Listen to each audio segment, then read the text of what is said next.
Hi, everyone. Thanks for coming today, and I'm grateful that we're all here together to navigate through these new tax provisions together. It can be a little overwhelming and daunting, and trust me when I say that it's taken us a while to collaborate and go through this together. So prior to this presentation, we've had numerous meetings and kind of reading through the code and all of the guidance that we have to assemble, what we believe will help your business the best. So under 471C, as Abraham talked about, businesses may choose any method of accounting which reflects how they maintain their books. So if you set up your books in a particular way and in a rational way, as Abraham talked about in detail, we can actually take that and use that same idea on your tax return. That's why I say books equals tax here. And that's what we're trying to do, is develop your accounting procedure. So as a result of this 471C, costs which were previously non-deductible are arguably now deductible. I'm going to have some specific examples in a few minutes because I know this is all, it's not very tangible for me either until I see examples on paper. We've kind of been talking theory, and we're going to line out some examples in a few minutes. So as Abraham mentioned, first choosing your approach is key. So management should meet and make a decision on whether they choose to use a conservative or aggressive approach prior to choosing their accounting procedure. So step one, you get together, management decides, go back to the last slide. So management actually decides which approach they want to take. And then we will actually get to this slide right here, which is documenting your accounting procedures, including calculations. So as a reminder, these provisions are very new. The IRS has been approached for comment on the reach of 471C. A report has been issued regarding the impacts on cannabis businesses, and the IRS stated that the effects are uncertain. As we've all experienced, and especially in cannabis, we have a history here. It's not unlike the IRS to issue general guidance without being specific. So that's why we have to navigate very carefully. So please note that technically 471C doesn't seem to prevent writing off any, you can write off everything as Abraham spoke about, technically, but it may seem like a free-for-all in deducting anything and everything. Some folks are actually taking that approach. That you can throw everything in a cost of goods sold now. We think this is a mistake. So just as in one time, the same broad approach was taken by businesses in using Code Section 263A, as Andrew mentioned earlier. But we learned this was the wrong approach. So we were told that if it wasn't originally deductible, as in under 280E, then 263A would not apply. So people were trying to throw a bunch of costs into 263A and then found out later in Patients Mutual or Harborside, that case that we all know, that instead of using 263A, they must use 471. So the point is that further guidance, clarification, and tax court cases will follow. So determining your approach is key, conservative or aggressive. This is why documentation and all the procedures that Abraham spoke about are critical. So we're going to stay on this slide here. So because of the uncertainty, we're emphasizing documenting your accounting procedures and backing up any allocations with calculations to keep for your records. We're happy to set up a consultation to help you and discuss your approach and help figure out, what does conservative mean? What does aggressive mean? What does that mean on your books? What does that mean for your procedures? Those are three different areas that we need to talk about. So as Abraham also mentioned, as an accounting firm, we're able to issue a compilation or preparation report along with notes to further solidify your internal procedures. And we believe this is a key measure that will help show additional due diligence on the part of your business. So imagine going into an IRS audit with preparation or compilation along with your accounting procedures in the notes. That means that they're not just there. We've also talked about it and really developed these accounting procedures. We don't just slap them on paper. We say, okay, well, do we want to take lower of cost on inventory? What type of depreciation would we like to take? And these are all conversations that have to happen prior to having those accounting procedures documented. So documentation may also include Excel spreadsheets, for example, with facilities allocation, payroll allocation, and along with a narrative on the reasoning behind the allocations. So next slide, please. Perfect. Okay. So this is where we get into the specifics. What are your books what are your policies going to look like? And what are your books going to look like? This is almost a way where you can either allocate your chart of accounts code or do an allocation on a spreadsheet at the end of the year. So you can look at this almost as a guideline for your chart of accounts in a way. So I've begun here with distributors and how you may choose to allocate your facilities to cost of goods sold. So facilities, as we know, are basically your buildings, warehouses, office space, hallways, etc. So as you've seen here, I've shown some examples of a conservative approach of deductions we feel are reasonable in light of 471C. So these expenses may include your space used for inventory storage. So we're talking about a distributor's facility. You're distributing, you've got an inventory storage place, you've got an admin who's doing purchasing, you've got an admin who's doing inventory management duties, you've got an area for receiving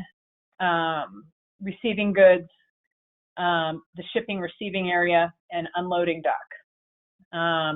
Then you've also got an area for picking and packing. You've also got an area for packaging the product. You've got a QC area. So we can actually designate this square footage. We can actually go back to that one. Yep.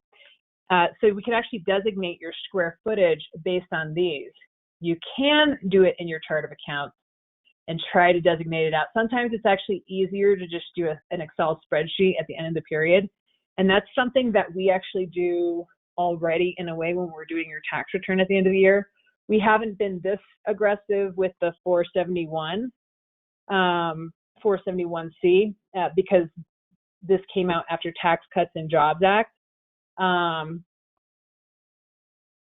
But this is basically what we do when we are creating your tax return. We do a work paper and we ask you a lot of questions. We say, okay, what's your inventory storage area?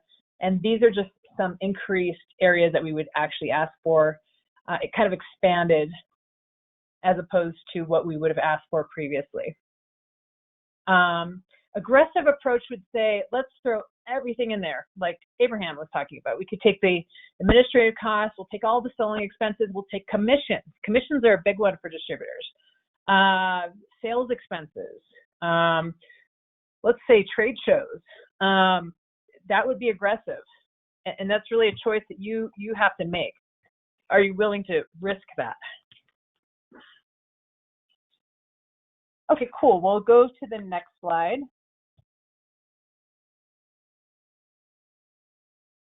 Okay, so this is for distributors as well.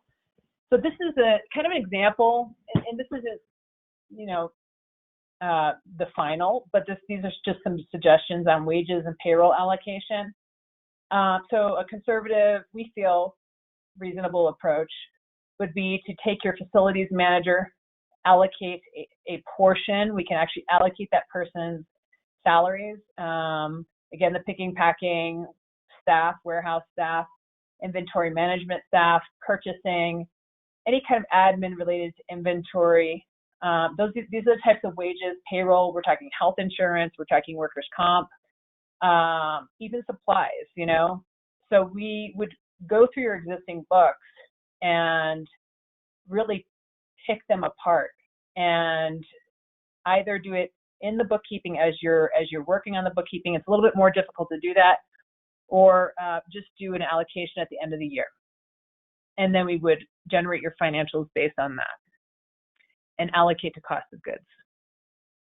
So again, for distributors, I've outlined some examples of how to allocate payroll amongst the different classes of employees and duties. So here's a method for smaller organizations. It's kind of difficult to capture this in your day-to-day bookkeeping, as I just mentioned.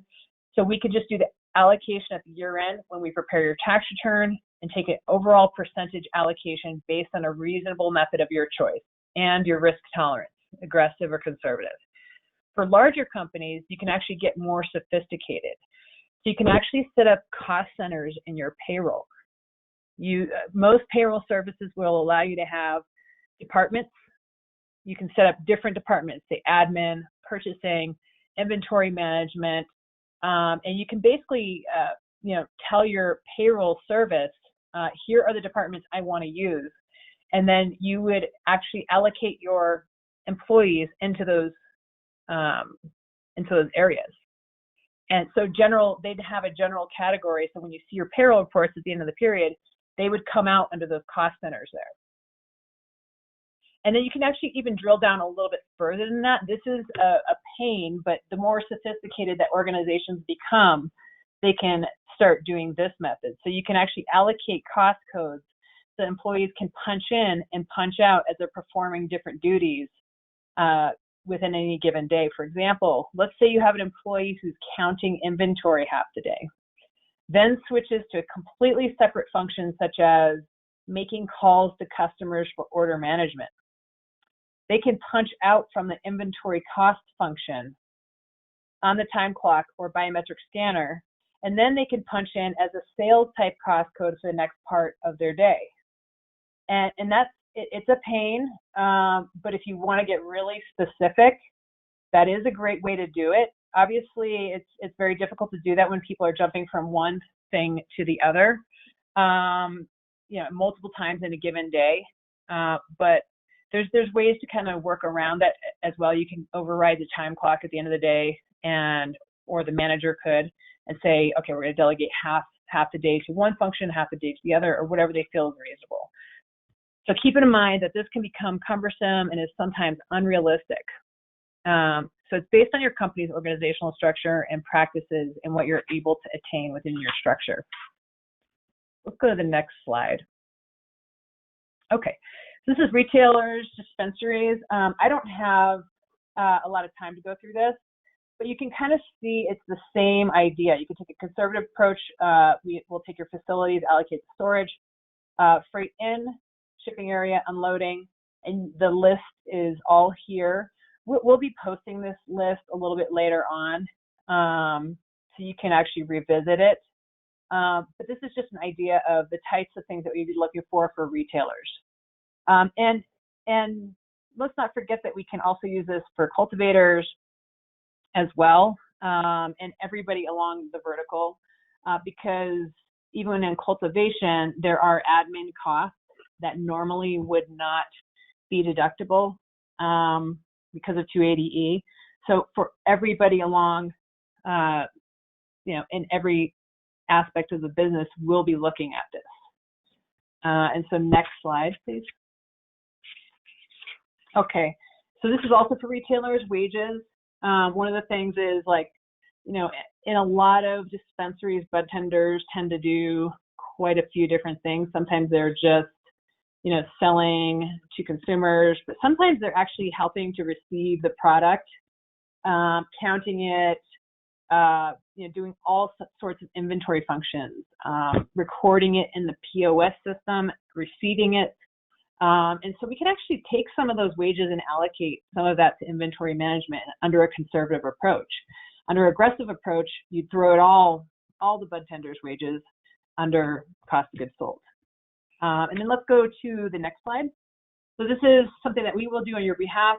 Andrew already talked about that, and so I don't need to belabor the point anymore, but this is not a form that you have to worry about. This is something we will file with your tax return.